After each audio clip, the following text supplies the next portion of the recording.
लिबास पहनने वाला, औरतों की तरह लंबा बाल रख के रबर डालने वाला, ये भी समाज के लिए बोझ बन रहा है। मगर वो जमाना याद करें जहां का मर्द बाहया होता था, जिस जमाने की औरतें बाहया होती थी, जिस जमाने में मालदारों के घर में भी तहज्जुद गुजारी होती थी, मालदारों की बेटियां भी तहज्जुद गुजारी माफ होती थी, उनके दिमाग में भी दीनदारी और जन्नत का नशा होता था। किस तरह समाज बदल गया जरा मुलाहजा कीजिए। जिस तरह आज हमारे यहाँ बंबई है, हमारे यहाँ भुवनेश्वर है, हमारे यहाँ कलकत्ता है, उसी तरह इराक के इलाके में बसरा का नाम सुना होगा, कूफा का नाम सुना होगा, कूफा का नाम सुना होगा। बसरा के देहात में एक मालदार आदमी का बाग है, वह बाग करोड़ों का बाग है, यानी इसमें हजारों खजूर और अंगूर के पेड़ लगे हुए हैं। जिस तरह आज भी शहर में का माहौल प्रदूषित हो रहा है और लोग देहातों में अपना फार्म हाउस खोल रहे हैं। यह जमाना आज से 1000-1200 साल पहले की बात है। उस जमाने में देहातों में खेत होते थे, उस खेत में बागात होते थे। चुनांचे बसरा शहर का एक मालदार अपना बाग देहात में बनवाया था। अब उस बाग की रखवाली के लिए एक शख्स उन्होंने डिप्यूट किया था।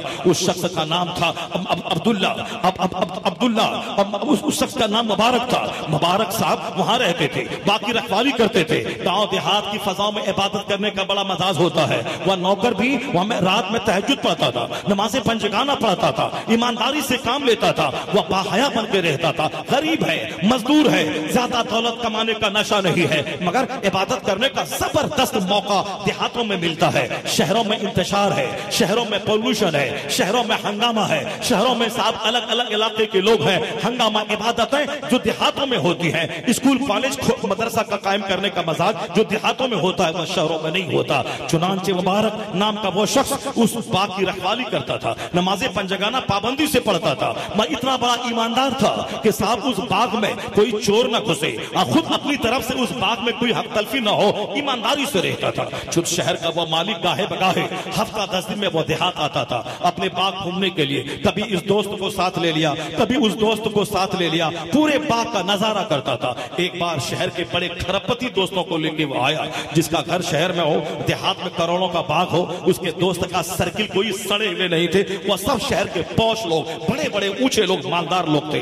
उनको लेके साथ में एक बार आया, कहा मुबारक तुम मीठा अंगूर तोड़ के लाओ, हमारे ये दोस्त अरबपति दोस्त हैं, बड़े मालदार लोग हैं। मुबारक ने सामने वाले पेड़ से अंगूर का खोशा तोड़ा और प्लेट में रख के सामने रख दिया। अंगूर खट्टा था, अंगूर खट्टा था। बाग के मालिक ने कहा मुबारक मैंने तुमसे कहा कि बड़े मालदार लोग हमारे दोस्त आए हैं। जैसे आज का स्टेज पर आज साहब डॉक्टर सादिक साहब आए हैं, जिनकी जबरदस्त कार, जबरदस्त बंगला, साहब इनका अखलाक किरदार ऐसा है कि मालदार होने के बावजूद आलिमों से करीब है, आलिमों से करीब रहते हैं। वरना एक बंदा जो करोड़ों में खेलने वाला हो वो साहब स्टेज पर बैठने की क्या जरूरत है, मौलाना को सराहने की क्या जरूरत है, नाजिम को सराहने की क्या जरूरत है। कुछ लोग वो होते हैं जो गरीब हैं मगर सड़े हुए हैं, कुछ लोग वो हैं जो अरबों में खेलते हैं मगर दीनदार होते हैं, उलमा नवाज होते हैं, दीनदारी उसमें होती है। ये अपने अपने मुकद्दर की बात है। वो बसरा का वो अमीर वो दीनदार था, उसके सारे दोस्त अरबपति वहां आए। कहा मुबारक मैंने तुझसे कहा था मीठा अंगूर ला, ये हमारे दोस्त हैं। मुबारक फिर दूसरे दरख्त से अंगूर तोड़ा और सामने रख दिया।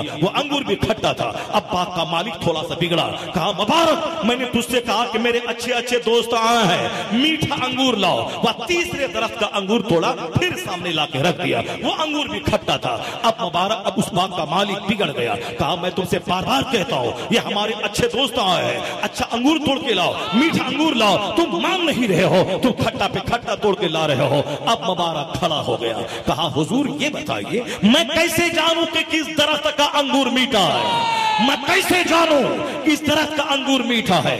वह लोग जो दूसरों के घर में मजदूरी करने जाते हैं, ईंट ढोते हैं, 500 रुपए शाम में लेके आते हैं, साहब पेंटिंग का काम करते हैं, घर में कोई दूसरा कारोबार करते हैं। मालिक जब तक रहता है काम करता है, मालिक जहां निगाहों से ओझल हो गया वह बैठ के खैनी लटाने लगता है, वह बैठ के रजनीगंधा खाने लगता है, वह बैठ के गपशप करने लगता है। और जहां मालिक आ गया वह फौरी उठ के काम करने लगता है।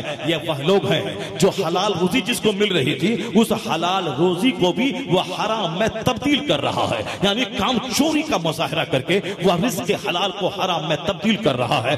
गरीब लोग 500 साल पहले जन्नत जाएंगे अमीरों के मुकाबले में। क्यों? गरीबों पर हज फर्ज नहीं है, गरीबों पे ज़कात फर्ज नहीं है, गरीबों पे कुर्बानी वाजिब नहीं है, गरीबों पे सदक़े फित्र वाजिब नहीं है। गरीब सिर्फ 5 वक्त की नमाज पढ़ें जिसमें पैसा नहीं लगता है, वह रोजा रखें जिसमें पैसा नहीं लगता है, रोजा नमाज करें, ज़िना से शराब शराब से, सूद से अपने आप को बचाएं। कयामत के दिन वो मालदार जो हज किया, ज़कात निकाला, रोजा रखा, कुर्बानी की, सदका फित्र दिया, गरीबों का इलाज करवाया, हजारों कंबल गरीबों को बांटा, रमजान में 1 लाख को इफ्तार करवाया, ये मालदार भी जन्नत जाएगा। मगर इससे 500 साल पहले वो गरीब जन्नत चला जाएगा। इसलिए जाएगा कि अमीरों को रोक लिया जाएगा, तुम दो हिसाब, माल कहां से कमाया, माल कहां खर्चा किया, इसमें लग जाएंगे उनको 500 साल। तुमने ज़कात फर्ज हुई थी कितनी, तुमने निकाला कितना, हज फर्ज हुआ था कितने 25 साल पहले, तुमने 25 साल के बाद तुमने लेट से हज किया है, तेरे पास कारोबार में पूंजी थी, तुम्हारे घर में औरतों के जेवरात थे, तुमने सबका पाई पाई की सबकी ज़कात निकाली या है निकाली, ये सारा हिसाब होगा। मालदार माल कहां से कमाया और कहां खर्च किया, यह हिसाब देने में लग जाएगा। और गरीब 500 साल पहले वह जन्नत चले जाएंगे। इसलिए मालदारी ज्यादा अच्छी चीज नहीं है। मालदारी के सिले तड़पना, मालदारी के लिए बिलकना, मालदारी के लिए साहब बेईमानी करके, चोरी डकैती करके दौलतें जमा करना, यह कमाल की चीज नहीं है। हलाल का माल खाएं और पर्दे में बाल बच्चों को रखें। बुजुर्गों ने कहा है हलाल खाकर, अपनी औरतों को पर्दे में रखकर जो दुआ तू अपने मोहल्ले की मस्जिद में करेगा, हराम खाकर औरतें बेपर्दा घूमे, तू उसका बाप भाई बनकर जो खाने काबा जाके दुआ करेगा, वो जो दुआ काबा में कबूल ना हो, वो दुआ तेरे मोहल्ले की मस्जिद में कबूल हो जाएगा।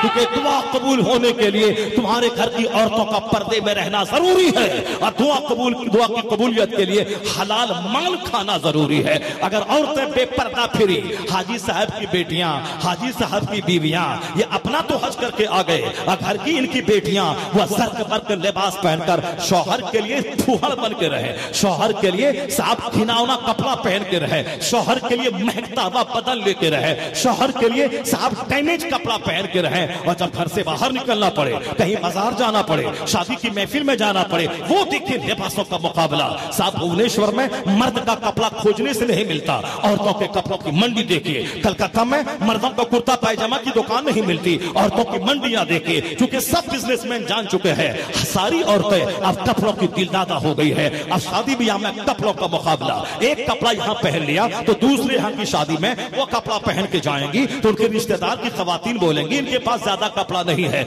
इसलिए हर शादी में अलग अलग कपड़ा, चाहे उनका शौहर मजदूरी करे, चाहे साथ दूसरों के डकैती करके लाए, पर अलग कपड़ा, अलग जेवर, अलग पायल, अलग सब नौशील सब होना चाहिए। मर्दों की जिद का जीना हराम कर दिया है। इसीलिए बुजुर्गों ने कहा था कि औरतों को अपने घर में रख, दूसरों के घर जाने न दे। इसीलिए अल्लाह ने कहा था वक़रना फी बुयूतिकुन्ना वला तबर्रजना तबर्रुजल जाहिलिया, औरतें घर में ठहरी रहो, आवारा जमाने की औरतों की तरह आवारा मत फिरती रहो, दौरे जाहिलियत की औरतों की तरह। और जब से घर से बाहर निकलना शुरू किया है, मजार के नाम पे, जलसा के नाम पे, मजार पे जाना, जुमा की नमाज औरतों पे फर्ज नहीं है, तो मजार पे जाना किसने जरूरी करार दे दिया? जमात से मस्जिद में आना जरूरी नहीं है, तो मजार पे जाना किसने जायज करार दे दिया? ईद और बकरीद की नमाज औरतों पे वाजिब नहीं है, तो मजार पे जाने का जवाब किसने दे दिया? जब जुमा जैसी नमाज फर्ज नहीं है ताकि पर्दे में रहे, जुमा से बेहतर है पर्दे में रहना। ईद बकरीद की नमाज वाजिब नहीं है, उससे बेहतर है पर्दे में रहना। जमात से नमाज 27 गुना ज्यादा सवाब मिलता है, पर औरतें तन्हा घर में पढ़े उसको वही सवाब मिल जाएगा। अब आप समझ सकते हैं, जमात वाजिब नहीं, ईदैन वाजिब नहीं, जुमा फर्ज नहीं, इनका पर्दे में रहना ज़ोहर पढ़ने, जुमा पढ़ने से बेहतर है। ये ज़ोहर पढ़ ले, ईद की नमाज ना पढ़े, इन पर वाजिब नहीं है। जब ईदैन वाजिब नहीं हुई तो दरगाहों पे जाना कैसे जायज हो गया? ये जब से घर से निकलती है दरगाहों के लिए हर कदम पे लानत बरसती है, अल्लाह की लानत, अल्लाह के फरिश्तों की लानत। यही वजह है वो साहब दरगाहों पे जाके सर पटक पटक के रह जाती है, मुसीबतें उनकी बढ़ती चली जाती है। मस्जिद हमारी पाक है, मस्जिद में कोई औरत नहीं जाएगी, वरना हर सुबह सवेरे मौलाना चिल्लाए न चिल्लाए, वहां साहब नौजवानों की भीड़ लगी रहेगी। जिस तरह से मंदिरों में होता है, मैं मंदिर आई तुझसे मिलने के बहाने, वही काम मस्जिदों में हो जाएगा, हम तुझसे मिलने के बहाने मस्जिद आ गए। जिस तरह दरगाहों पे हो रहा है, दरगाहों पे औरतों का जाना नाजायज है, गुनाहों का काम है, ये इख्तिलाते मर्दोसन हराम है, ये पिकनिक पॉइंट है। इसलिए 2-4 सिक्के की खातिर औरतों को आने का परमिशन मत दे, वरना आज बेटियां तेरी बिगड़ रही है, दूसरों के साथ भाग रही है, दरगाहों के नाम पे ज़िनाकारी हो रही है, दरगाहों के नाम पे इस्मतदरी हो रही है, वैलेंटाइन डे के नाम पे इस्मतदरी हो रही है। इसलिए ए मेरी कौम, अल्लाह कहता है घर में ठहरी रह, मुस्तफा कहते हैं उस कौम के मर्दों की दुआ रद्द हो जाती है जिस कौम के पायल की आवाज गैर मर्दों के कान में जाए। औरतें घर में रहे, घर को जन्नत बनाए, अच्छी औलाद पैदा करे। तुम भले ही घर में रहो, नमाज बस पढ़ने मस्जिद मत जाओ, मगर मस्जिद का इमाम तेरी गोद में पैदा होता है, हौस तेरी गोद में पैदा होता है, तो तू तेरी गोद से पैदा होता है, तू इमाम नहीं बनेगी, इमाम को जन्म देने वाली बाहया माँ बन जाएगी। इमाम जन्म देने वाली माँ बनेगी, मुजाहिद को जन्म देने वाली माँ बनेगी। जरा देख उस कहानी को देख, वो भी तो मर्द थे, वो भी तो औरत थी, वो भी तो मालदार थे, वो भी तो गरीब थे। जरा उनके जीने का अंदाज क्या था? मुबारक ने जब कहा ये बता दीजिए कि मैं कैसे जानूं कि किस दरख्त का अंगूर मीठा है? कहा क्या मतलब? कहा आपने कहा था ये मेरा बाग है, इसकी रखवाली करनी है, इसको देखरेख करना है, तो मैं देखरेख कर रहा हूं, मैं रखवाली कर रहा हूं। आपने कब कहा था कि मेरे बाग का अंगूर खा भी लेना? मैं जब अंगूर खाया नहीं, मुझे कैसे पता चलेगा किस दरख्त का अंगूर मीठा है, किसका खट्टा है? साहब रात के सन्नाटे में देहात में अकेला मुबारक रहता है, खरबों का बाग है, अब वहां मीठे मीठे अंगूर है, वह 2-4 मन अंगूर रात में तोड़ ले और दिन में किसी बाजार में जाके फरोख्त कर दे, कोई नहीं देखेगा। 1000 साल पहले की बात है, कोई सीसी कैमरा नहीं है, कोई उसके ऊपर में दूसरा साहब उसके ऊपर में गार्ड नहीं, सुपरवाइजर नहीं है, फिर कौन देखेगा? ईमान मजबूत हो तो वो समझता है कि मेरा रब देख रहा है, मेरा रब देखता है, जमीन देख रही है, जमीन सीसी कैमरा की तरह मेरी गतिविधि को एक्टिविटीज को नोट कर रही है। दोनों कांधे पे 2 फरिश्ते हैं जो मेरे अमाल को लिख रहे हैं। यहाँ आदमी बस सिर्फ कहलाने का मुसलमान है, बाकी ये सोचता नहीं कि मेरा खुदा मुझको देख रहा है। सामने तो जुब्बा और टोपी लेके बैठा है, अब बंद कमरे में नंगा होकर शरीर बन के नाचना शुरू कर देता है। क्यों? वहां कोई मुरीद तो नहीं देख रहा है, कोई उसका अकीदतमंद तो नहीं देख रहा है। दूसरों के सामने सूफी बनते हैं, अब बंद कमरे में चड्डी पहन के शरीर बन जाते हैं। जब अल्लाह देख रहा है तो मजमे में भी देख रहा है, तन्हाई में भी देख रहा है। इस जब यह तसव्वुर गहरा हो जाए तो बंदा सामने भी अल्लाह से डरेगा, 5 स्टार होटल में भी अल्लाह से डरेगा, वह गेहूं के खेत में भी अल्लाह से डरेगा, वह बाजार में भी अल्लाह से डरेगा। जहां अपने गांव का कोई आदमी नहीं देख रहा है वहां भी अल्लाह से डरेगा।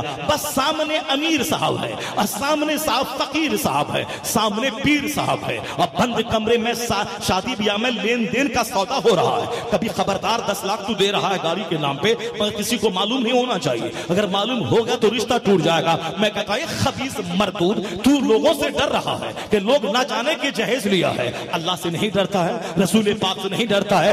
यही बातें हैं डिमेरिट जो मुस्लिम समाज को तबाह बर्बाद कर रही है। जरा सुनिए गौर से, वो मुबारक कहा कि मैं कैसे जानूं कि किस दरख्त का अंगूर मीठा है?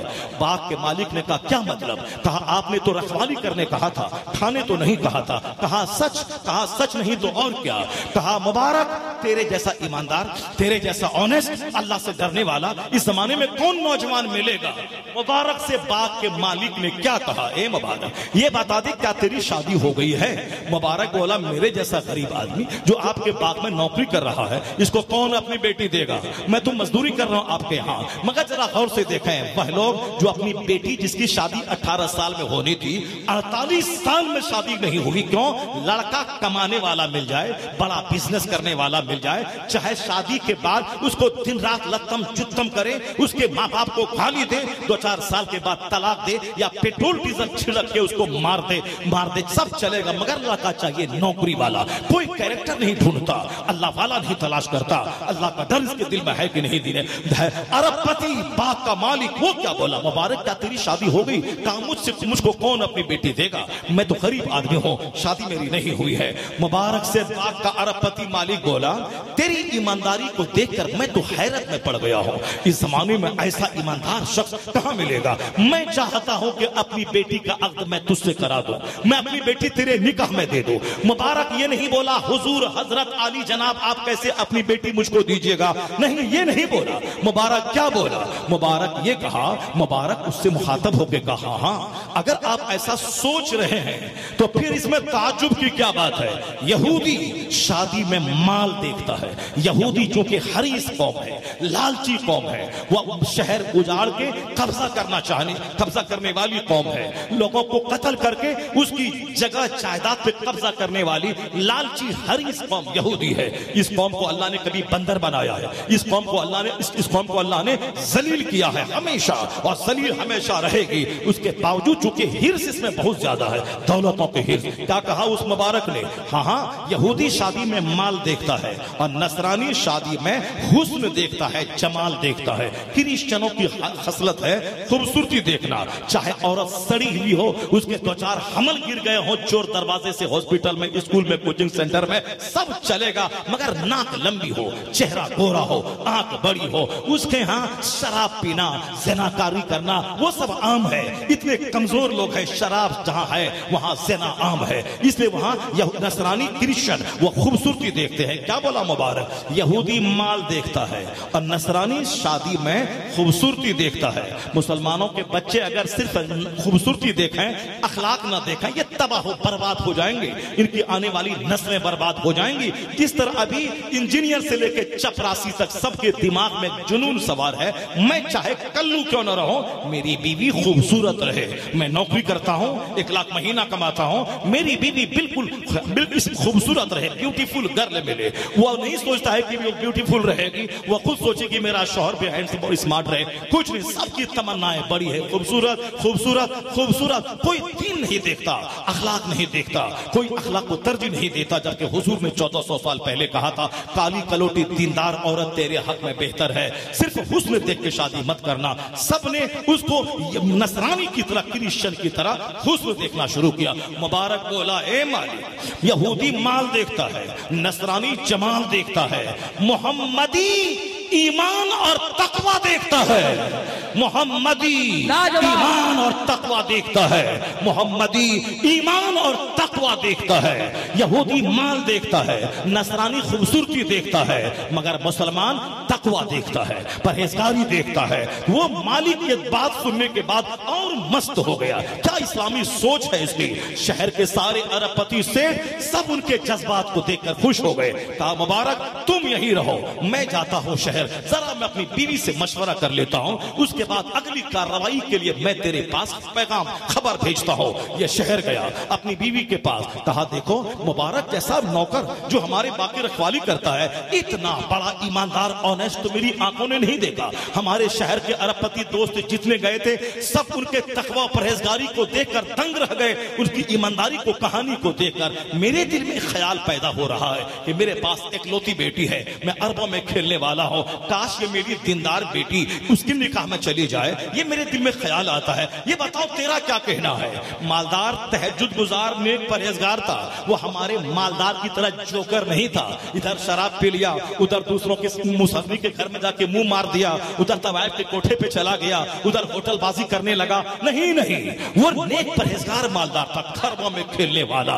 बीवी से मशवरा किया, वरना ये ख्याल थोड़ी पैदा होता किसी ईमानदार से मेरे अरबपति की बेटी की शादी हो जाए। नहीं, यहाँ तो साफ सड़ी हुई बेटी भी खोजती है कि चेहरे पे दाढ़ी ना रहे और साफ स्मार्ट अप टू डेट नौजवान रहे। वो गरीब घराने की भीख मंगी की बेटी, वो भी, उसको भी दाढ़ी पसंद नहीं है। या अरबपति की बेटियां क्या पसंद करेंगी? हमारा गरीब भी चौपट है, हमारा मालदार भी चौपट है, हमारा जाहिल भी चौपट है, हमारा पढ़ा लिखा भी चौपट है। जरा देखें वो समाज कैसा था। अरबपति ने जैसे बीवी से कहा तो उसकी बीवी तहज्जुद गुजार बीवी, नमाज पढ़ने वाली बीवी, वह सड़े हुए घर की नहीं बल्कि अरबपति की बीवी थी, मगर तहज्जुद है, वहां नमाज है, वहां दरूद है। जहां अल्लाह सुख शांति दे, वहां की औरतों को तो जन्नत खरीदने का मौका मिलता है। काम करने वाली नौकरानी है, झाड़ू पोछा लगाने वाली नौकरानी है, वहां तो औरतों को सजदा करना चाहिए। आज भी मैंने बहुत सारे अरबपति घराने की खातून को देखा है, सूरह मुल्क याद है, सूरह मुज़म्मिल याद है, दरूद ताज याद है, वो तहज्जुद पढ़ रही है, फजर पढ़ने के बाद, इशराक और चास पढ़ने के बाद मुसल्ले से उठती है। जहां अल्लाह ने सहूलत दी है, आराम दिया है, ठंडी के मौसम में गीजर लगा हुआ है, गर्मी के मौसम में घर में एसी लगी हुई है, वहां नमाज कैसे कज़ा होगी? चिलचिलाती धूप बाहर है, अंदर तो एसी है, मस्जिद में एसी है। उस समाज के सारे लोगों को नमाजी बनना चाहिए, मगर क्या करे? या दिल बदला रहे तब ना, नेकों की सोहबत रहे तब ना। यहाँ तो फिल्म देख देख के चौपट हो गए, काफिरों का मुंह देख देख कर चौपट हो गए। वो औरत क्या कहती है? मैं भी अपनी बेटी के लिए ऐसा ही जन्नती रिश्ता तलाश करती थी, ऐसा ही रिश्ता तलाश कर रही थी, मगर तारा बेटी से पूछ लेती हूँ, उनकी क्या राय है। बेटी तो जवान है, जवान बेटी से मैं पूछ लेती हूँ, देखे उनकी क्या राय है। बाप बोला मेरे दिल में ख्वाहिश है, तुम माँ हो, तुम बताओ तेरा क्या ख्याल है। माँ बोली मैं भी चाहती थी ऐसा लड़का मिले, मगर बेटी से जरा पूछ लेती हूँ। बेटी के पास पूछने गई, तुम्हारे बाप ने ऐसा ऐसा मंजर आज देखा, वो दंग रह गया। उनके दिल की ख्वाहिश है कि मेरी बेटी ऐसे जन्नती आदमी के निकाह में चली जाए, तो ये बताओ तेरी क्या राय है। अब वह बेटी ये ना बोली, नहीं नहीं मैं मर जाऊंगी, मैं सर टकरा के कर जाऊंगी, मैं ट्रेन की पट्टी में मर जाऊंगी, मैं यहाँ से घर से भाग जाऊंगी। वो जो दो चार मर्दों से दिल लगाए, पहले चिट्ठी लिखती थी, आज मोबाइल से बात कर रही है। मोबाइल से बात करते करते माँ बाप की नाक कटा दिया। जो माँ 9 महीने पेट में रखती है, 2 साल खूने जिगर पिलाती है, जो माँ 10 साल नर्स बन के उसके बहाने पेशाब वाले कपड़े को धोती है, और जो बाप मेहनत मजदूरी करके और बच्चे को पालती है, वो लड़की जमात के साथ कैसे भाग गई, वो लड़की मुजहर के साथ कैसे भाग गई, वो लड़की किसी गैर मुस्लिम के साथ कैसे भाग गई। बरस 50-500 साल की इज्जत खानदान की मिट्टी में कैसे मिला दिया। ए बेटियों जरा देखना कि तेरी माँ का तेरे पाले में क्या रोल रहा है। ऐसा नहीं कि मुंह देखा बस छट से भाग गए, उसके पीछे चले। आज मुसलमानों की बेटियां भाग रही हैं, उसके पीछे हाल ही है, हमने उसकी तरबियत नहीं दी, हमने उसको जन्नत और आखिरत की बात नहीं बताई। अब जरा देखिए, जहां आखिरत का चर्चा, हदीस का चर्चा, कुरान का चर्चा, नेकों का चर्चा हो रहा है, क्या कहती है वह बिटिया, नहीं मैंने यहाँ कैसे मैं जाऊं, उस मजदूर की कैसे निकाह में कैसे जाऊं। नहीं, वह बोली मेरे बाप की जो पसंद है, मेरी माँ की जो पसंद है, उसी पसंद पे मेरी पसंद है, उस वही पसंद मेरी पसंद है। ए मेरी बेटियां, ए मेरी लड़कियां, तुम भी ये बोल मेरे बाप की जो पसंद है वही मेरी पसंद है, मेरी माँ की जो पसंद है वही पसंद है। जो माँ बाप की मर्जी से हट के अपने लिए अपना बैल तलाश करती है, उसी के 50 टुकड़े करके उसका बैल भाग जाता है। उसी को होटल में बेसहारा छोड़कर 10 दिन निचोड़ कर उसकी जवानी को बेसहारा होटल का पेमेंट किए बगैर उसका बैल भाग जाता है। जो भी मोहब्बत की शादी करती है, 90% शादियां नाकारा होती है, इज्जत भी लुटती है, आग में जाती है, दुनिया भी गई और आखिरत भी उसकी बर्बाद होती है। इसलिए आंख को कंट्रोल में रख, बदन में गर्मी मत पैदा कर। यहाँ अरबपति घराने की तहज्जुद पढ़ने वाली बेटियां वह गैर मर्दों को आंख उठा के नहीं देखती है। और तुम जैसी फूहड़ बेटियां, एक तो बाप मजदूरी कर रहा है, माँ बेचारी पोछा लगा रही है, और यह सड़ी हुई बेटियां दूसरे मर्दों से मोबाइल पर चक्कर चला रही है, उसी मोबाइल देख देख के भाग रही है। उसका जिम्मेदार माँ बाप भी है। आप गरीब हैं तो क्या हुआ, अपने बच्चों को कंट्रोल में रखिए, अपने बच्चों को कंट्रोल में रखिए। नहीं देखा वो गरीब मालदार मुत्तकी आदमी था, 4 बेटियां थी, चारों बेटियां पर्दे में रहती थी। एक बार मजदूरी करने गया, काम नहीं मिला, 3 दिन से घर में फाका था। बेटी बेचारी निकली घर छोड़कर पीछे दरवाजे से बाजार चली गई ताकि कोई देखे नौजवान मेरे करीब आए, मैं 4 दिन से भूखी हूं, मैं खाना खाऊं। वह दिन भर बाजार में रही, कोई नौजवान करीब नहीं आया, आंख उठा के नहीं देखा। शाम रोती हुई जब आई, बाप बोला कहां गई थी। वो बोली अब्बा हुजूर भूख ने मुझको निकाला था, मैं भूखी हूं कई दिन से, आप खिला नहीं रहे हो, मैं भूखी हूं, मैं बाजार गया था, शायद कोई नौजवान मुझको देखे। कहा फिर क्या हुआ, कहा मैं बाजार में खड़ी रही, भीड़ भाड़ वाले बाजार में, कोई नौजवान मेरी तरफ नजर उठा के नहीं देखा। बाप क्या बोला, ए बेटी कैसे कोई तुझको बुरी निगाह डालेगा, मैं तेरा बाप आज तक किसी दूसरे की बेटी पे बुरी निगाह नहीं डाला हूं। कैसे अरे लाजवाब क्या खिताबत हो रही है, पे बुरी निगाह डालेगा।